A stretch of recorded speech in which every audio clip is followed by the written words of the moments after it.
nous voulons te rendre gloire.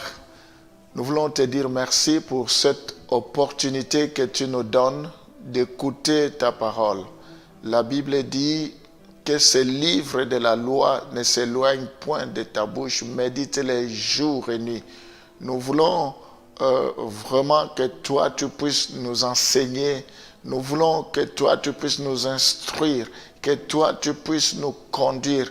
Toute écriture est inspirée de Dieu, utile pour corriger, pour enseigner, pour instruire. Nous voulons atteindre la stature parfaite. Nous voulons te ressembler tel que tu es, tel que nous sommes. Je te bénis, je te loue, Seigneur. Je viens élever ton nom ce matin. Je viens élever ton nom à ce moment. Laisse que la gloire, l'honneur et la louange te reviennent. Je saisis cette opportunité pour te recommander tous ceux qui sont connectés, tous ceux qui me suivent, qui m'écoutent à ce moment, tous ceux qui sont fidèles à ce programme de prière et d'enseignement, qu'ils soient bénis dans le nom de Jésus, que cette parole puisse leur apporter la joie, la paix, le miracle qu'ils ont besoin dans leur vie. Au nom de Jésus, nous t'avons ainsi prié. Amen. Bien-aimés dans le Seigneur, que Dieu vous bénisse pour votre fidélité, pour votre assiduité à ce programme de prière et d'enseignement. C'est un programme d'affermissement, d'encouragement. C'est un programme qui vient apporter un plus dans notre relation avec Dieu. J'aimerais commencer un autre thème très important avec vous pendant plusieurs séances, comme nous en avons l'habitude. Je vais parler de comment connaître la voix de Dieu, comment on peut entendre la voix de Dieu. Il est important que nous puissions dans notre vie connaître la voix de Dieu, et aussi je vais parler de comment Dieu parle à l'homme, parce que Dieu a toujours parlé à l'homme, Dieu nous a toujours parlé. Donc je disais, il est essentiel de connaître la voix de Dieu et de comprendre sa volonté, parce que Dieu nous a créés pour un but, parce que Dieu a un plan merveilleux pour chacun d'entre nous. Nous devons connaître sa volonté, nous devons l'écouter pour prendre des décisions, parce que la vie est faite de décisions. Quelle que soit la décision que nous pouvons prendre, petite ou grande, elle va influencer toute notre vie. C'est pourquoi, en tant qu'enfants de Dieu, nous ne pouvons rien faire sans chercher la volonté de Dieu. La Bible dit « Malheur aux enfants rebelles qui prennent des résolutions sans moi ». Nous allons lire le premier passage dans Jean chapitre 10, le verset 14. Jean chapitre 10, le verset 27. Le verset 27, c'est le premier passage que nous allons lire. On va lire Jean chapitre 10, je m'excuse, le verset 14, le verset 16 et le verset 27. Voilà. Je connais mes brebis et elles me connaissent. J'ai encore d'autres brebis qui ne sont pas de cette bergerie. Celles-là, il faut que je les amène.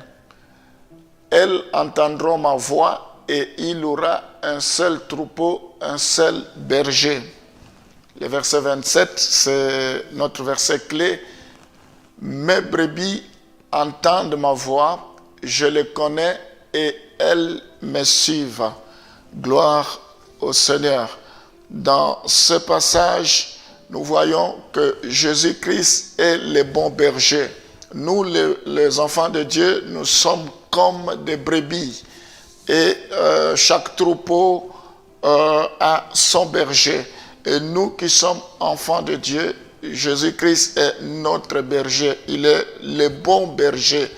Il existe plusieurs bergers, mais le nôtre, Jésus-Christ, il est le bon berger. Je vous invite à faire de Jésus-Christ votre berger, parce que c'est lui qui peut nous conduire dans de verts pâturages, c'est lui qui peut restaurer notre âme. Donc, dans ce passage que nous venons de lire, nous voyons que Jésus est le bon berger. Il dit, je connais mes brebis et elles me connaissent. Jésus-Christ connaît ses brebis. Jésus-Christ nous connaît. Jésus-Christ connaît chaque brebis qui lui appartient. La Bible dit, l'Esprit de Dieu atteste que nous sommes enfants de Dieu. La question que je peux vous poser, est-ce que vous êtes connus de Dieu? Il y a des gens qui sont connus de lui et il y a des gens qui ne sont pas connus de lui. Ma prière ce matin, que tu sois connu de lui. Il dit, mes brebis, je connais mes brebis. Gloire au Seigneur si nous sommes connus de Dieu. Vaut mieux être connu de Dieu que d'être connu des hommes. Les hommes peuvent nous connaître, ils peuvent nous abandonner, ils peuvent se moquer de nous. Mais Dieu, il ne nous abandonnera pas. Il a dit, je ne vous délaisserai point, je ne vous abandonnerai point, je serai avec vous jusqu'à la fin du monde. Gloire au Seigneur. Mais le verset continue, il dit, je connais mes brebis et elles me connaissent. Mes brebis entendent ma voix. Avant ça, il dit, j'ai encore d'autres brebis qui ne sont pas de cette bergerie. Ceux-là, il faut que je les amène. Il y a des brebis qui sont des personnes que nous sommes, qui sont en dehors de la bergerie. Voilà le but aussi de ce programme, c'est pour aller chercher des brebis qui sont en dehors de la bergerie pour qu'ils viennent dans la bergerie. Il dit, je connais mes brebis, il y en a qui ne sont pas encore dans la bergerie. Bien-aimés, c'est une opportunité pour nous. Dieu ne peut passer que par nous pour évangéliser d'autres personnes, pour gagner d'autres personnes. Ce que nous pouvons faire, c'est de donner les liens à d'autres personnes. Qui sait si ce sont ces brebis que le Seigneur cherche, ce sont ces personnes que Dieu a besoin. Il dit, j'ai encore d'autres brebis qui ne sont pas de cette bergerie. Celles-là, il faut que je les amène. Elles entendront ma voix et il y aura un seul troupeau. Il y a toujours une relation, une complicité entre le berger et les brebis. Est-ce que dans ta vie, il y a une complicité entre Jésus-Christ et toi? Il faut qu'il y ait une intimité, une relation particulière. Alors la Bible continue en disant, mes brebis entendent ma voix, je les connais et elles me suivent. Gloire au Seigneur. C'est là ce que nous allons voir, connaître la voix de Dieu. Ici, même Jésus-Christ, la parole de Dieu confirme que le brebis du Seigneur entendent sa voix et ils le suivent. La Bible n'exclut pas, la Bible n'exclut personne. La Bible ne dit pas que quelques brebis du Seigneur entendent la voix, ils le suivent et les autres n'entendent pas.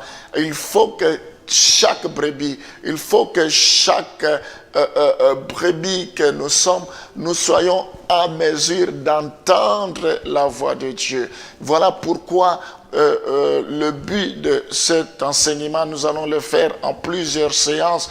Comment nous pouvons entendre la voix de Dieu et comment Dieu parle à l'homme, comment Dieu nous parle pour que nous puissions l'entendre. C'est un privilège d'entendre la voix de Dieu. C'est un privilège de l'écouter. C'est un privilège de se laisser conduire par le Seigneur. Parce que si lui nous conduit, nous aurons toujours la victoire. Si lui nous conduit, notre pied ne va jamais chanceler. Si lui nous conduit, quels que soient les obstacles, nous aurons toujours la victoire. La Bible dit, les enfants d'Israël dans le désert, il y avait une colonne de nuée, la nuit qui les conduisait. Les jours, la nuit, il y avait une colonne de feu plutôt. Le jour, il y avait une colonne de nuée. Ça symbolise la présence de Dieu. C'est Dieu lui-même qui les conduisait. Gloire au Seigneur, malgré qu'il y avait des obstacles, mais Dieu était là pour les secourir, il était là pour leur donner la victoire. Donc nous avons besoin que Dieu nous parle, nous avons besoin de l'écouter, il faut que nous puissions le désirer, il faut que nous ayons soif. Voilà pourquoi nous allons prier pour que Dieu puisse nous parler, que Dieu ouvre nos oreilles pour que nous puissions l'écouter, que nous devenions sensibles à l'Esprit de Dieu, parce que Dieu parle. Il n'est pas un homme pour mentir, ni fils d'homme pour se repentir. Il veille sur sa parole. Si Dieu nous a créés avec les oreilles, la bouche, parce que lui-même parle, parce que lui-même entend. Donc, mes brebis entendent, je connais mes brebis et mes brebis entendent donc ma voix. Il nous connaît et il aimerait que nous puissions entendre sa voix. Nous allons prier pour que, avant que nous continuions ce programme, que nous allions très loin dans notre enseignement qui nous prendra plusieurs séances, que nous puissions, que Dieu puisse nous parler, que pendant cet instant, vraiment quand nous allons écouter sa parole, qu'il nous parle sérieusement. Seigneur, nous croyons que tu es un Dieu qui parle. Tu dis, je connais mes brebis et mes brebis entendront ma voix. Nous voulons déjà être parmi tes brebis. Nous voulons être comptés parmi les brebis que tu connaisses. Tu es le bon berger. Le bon berger prend soin de ses brebis. Le bon berger donne sa vie pour ses brebis. Tu es venu mourir sur la croix pour nous. Voilà pourquoi nous te disons merci. Oh Seigneur, nous te prions pour que tu puisses ouvrir nos yeux spirituels, nos oreilles spirituelles, pour que nous puissions entendre. Nous voulons être sensibles parce que tu as des choses à nous dire. Seigneur, tout au long de la journée, que tu nous parles par rapport à notre avenir, que tu nous parles par rapport à nos projets, que tu nous parles par rapport à notre vie sentimentale, par rapport à nos études, par rapport à nos enfants, que tu nous parles par rapport à nos démarches administratives, que tu nous parles. Nous voulons être sensibles et que nous puissions t'écouter, Seigneur, et que nous puissions faire ta volonté. Je bénis cette matinée, je bénis tout ce que nous allons entreprendre. Que la faveur de Dieu soit sur chacun d'entre nous. Que la grâce de Dieu nous ouvre les portes.